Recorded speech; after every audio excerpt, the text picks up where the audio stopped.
Alright, so earlier I was on Instagram and I found a post about Mothman. Someone apparently saw him again. Really? Can I see? Oh, that's obviously fake. Why do you think it's fake? Well, if you look and zoom into the picture, you can see the person's legs from under the white fabric. The wings look droopy and fake as if they made it out of cardboard, and the eyes in the picture have a glare across, which only happens to road lights or LEDs when you take a picture of them. Do you know more about Mothman? Yeah, why? Could you tell us more about him? Well, as legend has it, the flying Mothman mortified countless people in Point Pleasant in the late 1960s, and when a bridge collapsed during this time period, the creature was blamed for about 46 deaths of people. What happened?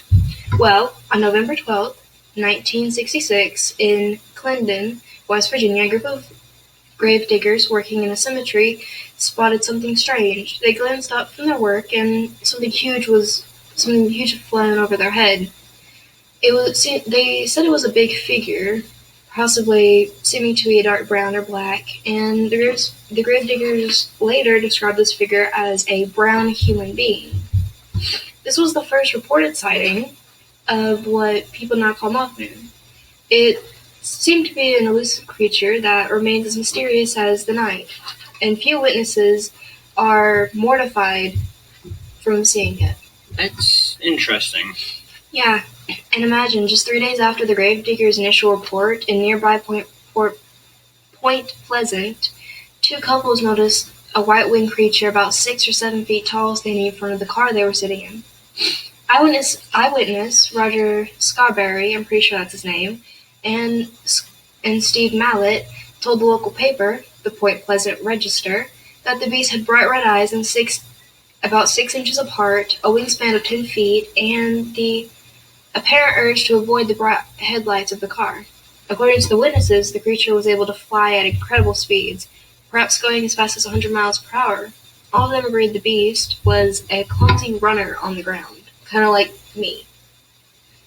So West Virginia has a pretty creepy cryptid, huh? Yeah. Is there anything else? Well, he's described to be pretty humanoid, apart from the wings and the eyes, and most people believe he was a Native American person just walking around when seeing him walking on land. People thought he was possibly drunk. And his main habitat has always been Point Pleasant, West Virginia, but he can be found in more wooded areas of West Virginia, possibly up on the mountains. How many Mothman are there? People believe it's a small amount, possibly only one. He's described to be a bipedal winged humanoid. Despite the name, which was given to him by newspapers, he is in no way moth-like, and has an appearance more like that of a large humanoid owl. Wait, I've seen you recognize that name in the same conversations of Thunderbirds and the Owlman, I think his name was? Mm-hmm. Mothman sightings have been associated with those two cryptids, due to the similar dark-colored bodies and the red aspects. They've been seen in the same areas of West Virginia at the same time by a few witnesses, and Owlman is an identical creature with wings and red eyes, sighted in Courtwell, England,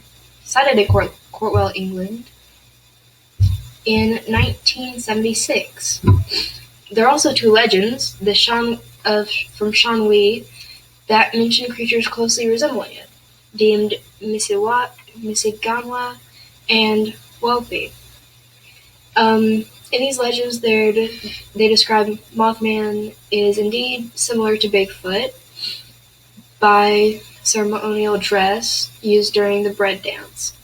The Welpi legend is also similar in that it's part of Shawnee lore, and that a family of Native Americans chose to become white hawks living in the forest near Point Pleasant. Hasn't it been mistaken as a crane once? Mm-hmm. Sheriff George Johnson, who the original witness contacted, believes the Mothman may have been a large heron, which was a type of crane back then.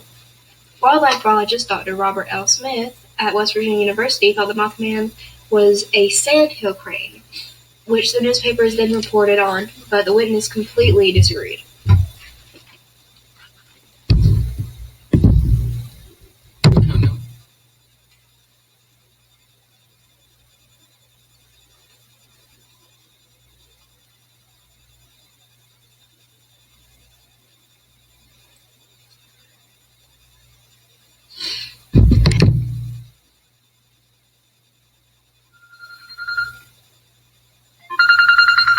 Hold on a second, guys. That's my dad. Oh, Yeah, hey, Dad. What's up? Really? Okay. I'll meet you outside in just a minute. Okay, love you. Bye.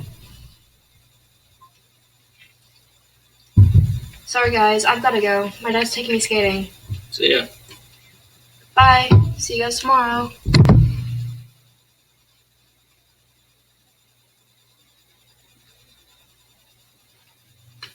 Yeah. What? Did you not? Never mind. We better get going before the bell rings. Speak of the devil. So, you remember that test that we had tomorrow, right? Yeah. You were studying for that, right? Yeah. I haven't.